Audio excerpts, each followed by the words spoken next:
Rohit Sharma test career చివరి దశకి చేరిందా? Australia సిరీసే తను ఆడబోయే white ball cricket లో లాస్ట్ అవుతుందా?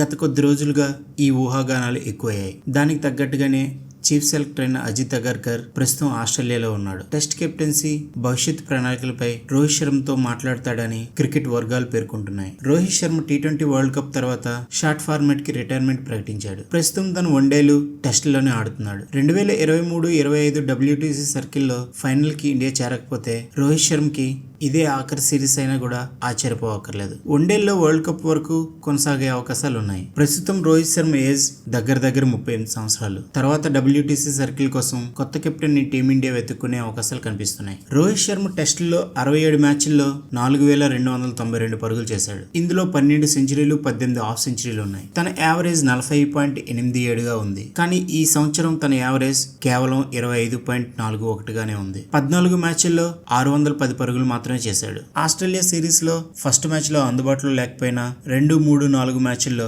దారుణంగా విఫలమయ్యాడు. మిడిల్ ఆర్డర్ లో ఓపెనింగ్ గా వచ్చినా కూడా పరుగులు సాధించడంలో విఫలమయ్యాడు. రోహిత్ శర్మకి టెస్టుల్లో స్వదేశంలో మంచి రికార్డున్న బయట కంట్రీల్లో అంత గొప్ప రికార్డు లేదు. స్వదేశంలో 34 మ్యాచ్ల్లో 2535 పరుగులు చేశాడు. యావరేజ్ 51.73గా ఉంది. విదేశాల్లో మాత్రం 31.44 యావరేజ్ తో 1635 పరుగులే చేశాడు. రవిచంద్రన్ అశ్విన్ ఆస్ట్రేలియా సిరీస్ మధ్యలోనే రిటైర్మెంట్ ఇవ్వడంతో team India world test championship final కి వెళ్ళకపోతే రోహిత్, విరాట్ కోహ్లీలపై కూడా ఖచ్చితంగా ప్రెజర్ పడుతుంది. కెప్టెన్సీని బూమ్రాకి ఇవ్వడం ఉత్తమం అనే సూచనలు కూడా వస్తున్నాయి. ప్రెజెంట్ ఆస్ట్రేలియాలో ఉన్న అజిత్ అగర్కర్ రోహిత్ శర్మతో ఏం మాట్లాడతాడనేది ఆస్ట్రేలియా సిరీస్ ఆఖరి అయ్యేసరికి ఒక అంచనా వస్తుంది. ఈ వీడియో మీకు నచ్చినట్లయితే ప్లీజ్ లైక్ చేయండి, షేర్ చేయండి, ఈ ఛానల్ సబ్స్క్రైబ్ చేసుకుని ఎంకరేజ్ చేయండి. Thank you.